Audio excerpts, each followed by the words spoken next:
Ebrahim Raisi was born on December 14, 1960, in Mashhad, a city in northeastern Iran known for its religious significance. His family was deeply religious. His father, Sayyid Haji, was a cleric who passed away when Raisi was just 5 years old. This early loss significantly influenced Raisi, shaping his upbringing around strong religious values and education. From a young age, Raisi was immersed in Islamic studies. At the age of 15, he moved to Qom, the center of Shia scholarship in Iran, to further his religious education. In Qom, he studied under several prominent Shia scholars, including Ayatollah Ali Meshkini, Ayatollah Mohammad Fazel Lankarani, and Ayatollah Sayyid Mahmoud Hashemi Shahrudi. These mentors played a critical role in developing his theological and legal understanding. Raisi's education in Qom focused on Islamic jurisprudence, fiqh, and Islamic law. He spent long hours studying in the Hawza, Islamic seminary, eventually achieving the status of Hujjat al-Islam, a senior clerical rank below Ayatollah. His academic journey also included earning a doctorate in Islamic law and jurisprudence from Motahari University in Tehran. Ebrahim Raisi is married to Jamileh Alamolhoda, who comes from a prominent religious family. Her father, Ayatollah Alamolhoda, is the influential imam of Mashhad's Friday prayers. Jamileh Alamolhoda is an academic and serves as a professor at Shahid Beheshti University in Tehran, specializing in educational sciences. She is known for her own scholarly work and contributions to academia. The couple has 2 daughters. Raisi's family life is marked by a strong emphasis on education and religious values, reflecting the environment in which he was raised. Despite his high-profile political and judicial roles, Raisi is known to maintain a relatively private personal life, keeping his family out of the public eye as much as possible. Ebrahim Raisi's judicial career began shortly after the 1979 Iranian Revolution. He started as a prosecutor in Karaj and Hamadan, where his strict enforcement of Islamic law and revolutionary principles quickly drew attention. His early work was marked by a rigorous approach to justice, reflecting the new regime's ideology. In the mid-1980s, Raisi became the deputy prosecutor of Tehran, a pivotal role during a turbulent period in Iranian history. In this position, he was involved in the mass executions of political prisoners in 1988, an event that has since been heavily criticized by international human rights organizations but was seen by the regime as necessary to eliminate opposition. As he advanced in his career, Raisi took on more significant roles. He served as the chief prosecutor of Tehran in the 1990s, continuing his hardline approach towards political dissidents and criminals. His reputation for strictness and adherence to Islamic law grew, solidifying his position within the judiciary. From 2004 to 2014, Raisi served as the first deputy head of the judiciary. This role involved overseeing substantial legal cases and managing administrative matters within the judicial system. His influence continued to expand, and in 2014, he was appointed as Iran's prosecutor general, one of the highest judicial positions in the country.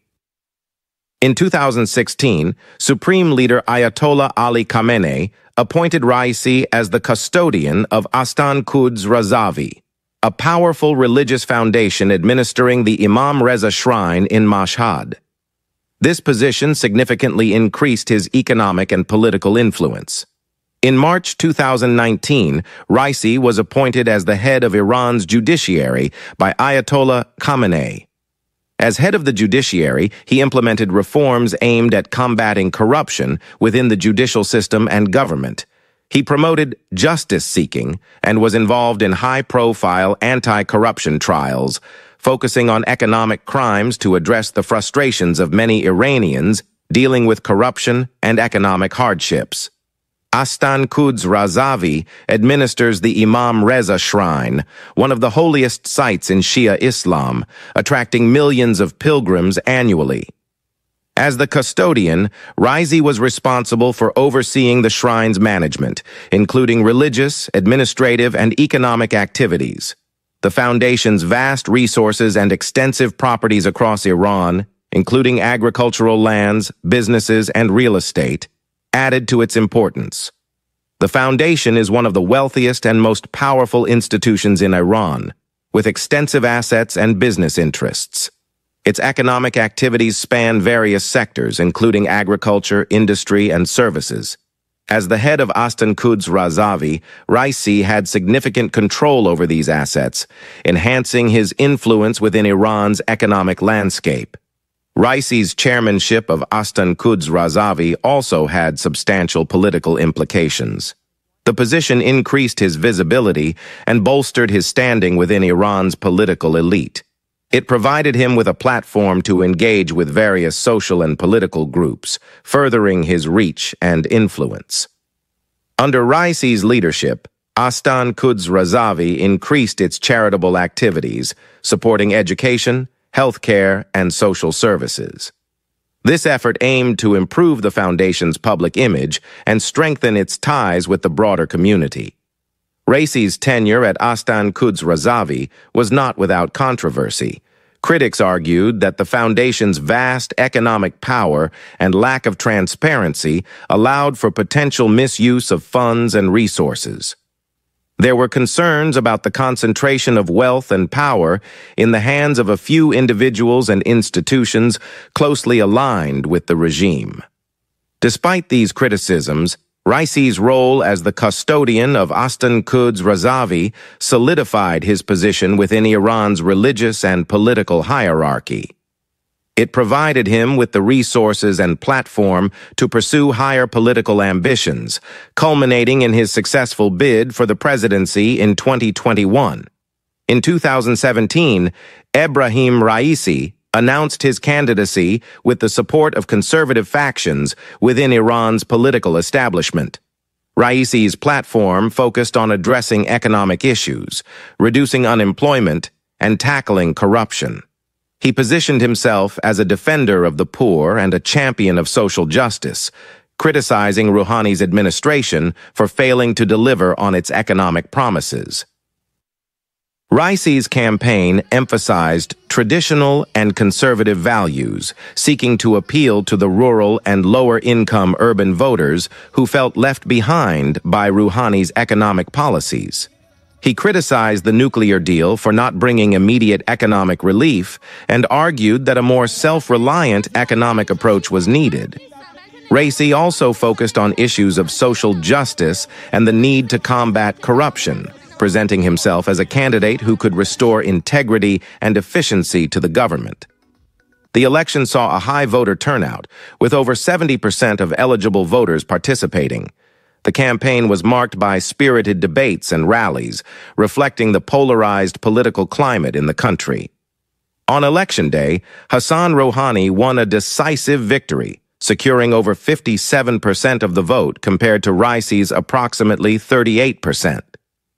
Rouhani's victory was interpreted as a mandate to continue his policies of engagement with the international community and economic reform. Despite his loss, Raisi's strong performance solidified his position as a prominent figure in Iran's political landscape. The election highlighted the deep divisions within Iranian society and the ongoing struggle between reformist and conservative forces. Raisi's campaign and the significant support he garnered underscored the persistent appeal of conservative and populist rhetoric among a substantial portion of the electorate. Ebrahim Raisi's political views are deeply rooted in the principles of the Islamic Revolution and reflect a conservative, hardline stance on many issues. His views are shaped by his extensive background in the judiciary and his close ties to Iran's clerical establishment. Here's a detailed exploration of his political perspectives. Raisi is a staunch advocate of the values and principles of the Islamic Revolution of 1979. He believes in the integration of Islamic laws and values into all aspects of governance and society.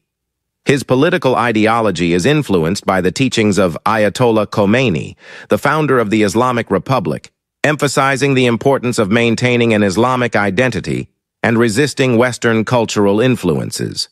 Raisi's economic views are characterized by a focus on self-reliance and resistance to economic dependency on foreign powers. He advocates for the development of domestic industries and a resilient economy capable of withstanding external pressures, particularly sanctions imposed by Western countries.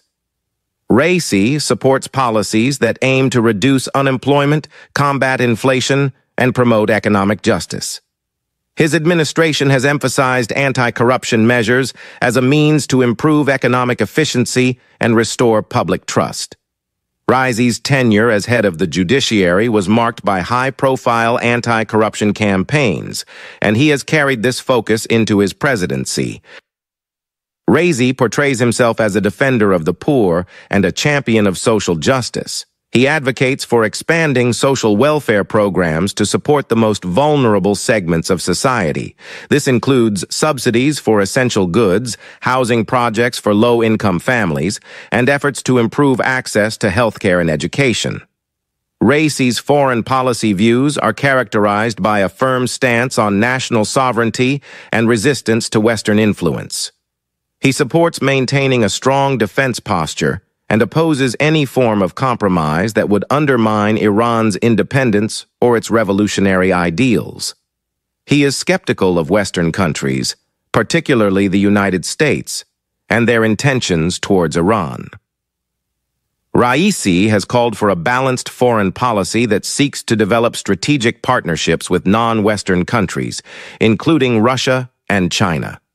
He advocates for a look-to-the-east policy, emphasizing closer economic and political ties with these nations. Raisi's position on the Joint Comprehensive Plan of Action, JCPOA, or the Iran nuclear deal, reflects his broader foreign policy views. He supports negotiations aimed at lifting economic sanctions, but insists that any agreement must respect Iran's sovereignty and rights. Raisi demands the complete removal of sanctions as a precondition for Iran's compliance with the nuclear deal, maintaining a tough stance in negotiations. Domestically, Raisi's governance style is marked by a conservative approach. He supports the role of the clerical establishment in guiding the country's political and social policies. His views on governance include maintaining strict control over political dissent and ensuring that any reforms align with the Islamic Republic's foundational principles. Raisi's record on human rights has been a point of contention. Critics argue that his tenure in the judiciary and as president has been marked by crackdowns on political dissent, restrictions on freedom of expression, and harsh treatment of activists. Raisi justifies these measures as necessary to maintain order and uphold Islamic values. Ebrahim Raisi died in a tragic helicopter crash on May 19, 2024. The accident occurred in the Varzagan region of East Azerbaijan province, while Raisi and several other high-ranking officials were returning from the inauguration of a dam project near the border with Azerbaijan. The crash also claimed the lives of Foreign Minister Hossein Amir Abdollahian and other officials and crew members on board. The helicopter crash has been widely mourned, with international leaders expressing their condolences and tributes. Russian President Vladimir Putin described Raisi as an outstanding politician who made significant contributions to Iran-Russia relations. Chinese President Xi Jinping highlighted Raisi's efforts in promoting Iran's national development and stability. The European Union, NATO, and various Middle Eastern countries also conveyed their sympathies, emphasizing Raisi's role in regional politics and his efforts to strengthen bilateral relationships. Domestically, Raisi's death has intensified scrutiny of his controversial legacy. Raisi, who held multiple judicial positions before his presidency, was known for his involvement in human rights violations, including the mass executions of political prisoners in 1988 and the violent suppression of protests during his time as head of the judiciary and president. Human rights organizations, such as Amnesty International, have reiterated calls for accountability for the crimes committed during his tenure. The sudden and unexpected nature of Raisi's death has left a significant impact on Iran's political landscape. It has raised questions about the country's future direction, both in terms of its domestic policies and international relations, as the nation grapples with the loss of its sitting president and key political figures. Don't forget to like, subscribe, and hit the notification bell for more insightful videos.